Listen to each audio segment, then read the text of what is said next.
ഒരു അപകട വാർത്തയിലേക്കാണ് ഇനി. കണ്ണൂർ പൊറോറയിൽ ലോറി മറിഞ്ഞ അപകടത്തിൽ ഡ്രൈവറായ കർണാടക സ്വദേശിക്ക് പരിക്കേറ്റു. മട്ടന്നൂർ നഗരസഭയുടെ മാലിന്യ സംസ്കരണ കേന്ദ്രത്തിൽ നിന്ന് മാലിന്യം കയറ്റി പോവുകയായിരുന്ന ലോറിയാണ് മറിഞ്ഞത്. അരുൺ പൂപ്പറമ്പയുണ്ട് കൂടുതൽ വിശദാംശങ്ങളുമായി. അരുൺ, എങ്ങനെയാണ് ഈ അപകടമുണ്ടായത്? ഈ ഡ്രൈവറുടെ ആരോഗ്യനില തൃപ്തികരമാണോ?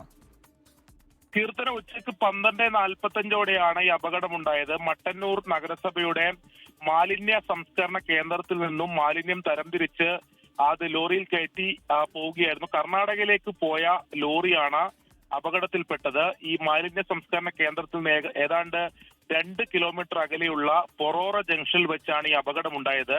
ഒരിറക്കത്തിൽ നിന്ന് നിയന്ത്രണം വിട്ട ലോറി തല കീഴായി റോഡരികിലേക്ക് മറിയുകയായിരുന്നു. ആ അപകടത്തിൽ ഡ്രൈവർക്കാണ് പരിക്കേറ്റത്. ഈ ക്യാബിനിൽ നിന്ന് ഡ്രൈവറെ അരമണിക്കൂർ നീണ്ട പരിശ്രമത്തിനൊടുവിലാണ് പുറത്തെടുത്തത്. നാട്ടുകാരുടെ നേതൃത്വത്തിലായിരുന്നു രക്ഷാപ്രവർത്തനം. ആ തലക്കുൾപ്പെടെ അല്പം സാരമായി തന്നെ ഡ്രൈവർക്ക് പരിക്കേറ്റിട്ടുണ്ട് എന്നാണ് ലഭിക്കുന്ന വിവരം.